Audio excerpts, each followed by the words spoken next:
其鸦片小说底部其实可以看到嘅迄总理府文史过成熟嘅，伊运用中文规格，伊规格就写迄鸦一片咯。鸦一片会产生其实同钟秀珍写嘛有关系，因为钟秀珍写嘅鲁冰花嘅迄位是个联合报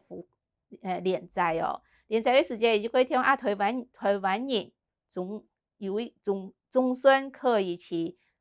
报纸红来连载的，伊就寄过来写信来本总理府讲兄弟，咱呢两个相中的同样个副刊的篇幅参下来，你寄过来写，那个鲁冰花差不多3年的连载结束，你就写一篇差不多的中篇小说来接下来那个也个 V 的哦，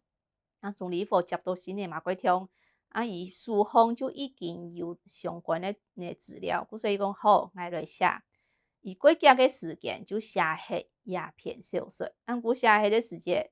伊的眼神嘛坏迄个，就会特辛苦哦。因为写东西，头脑是个转来转去，无办法哦，水无算好。所以呢，钟秀珍对遐个事情嘛，伊都晚年的时间。都够生前都过伤心，讲也许以后伊会总理府案件就够神咯。其实嘛毋系啦，因为总理府伊写也篇稿的，其实伊写都过顺哦。只是伊要过个时间，伊也偏就复发个时间喷泄气个稿的当风哦。也篇小说就算到伊最后个作品，过身后再发表去那个报纸上哦，变做伊遗作哦。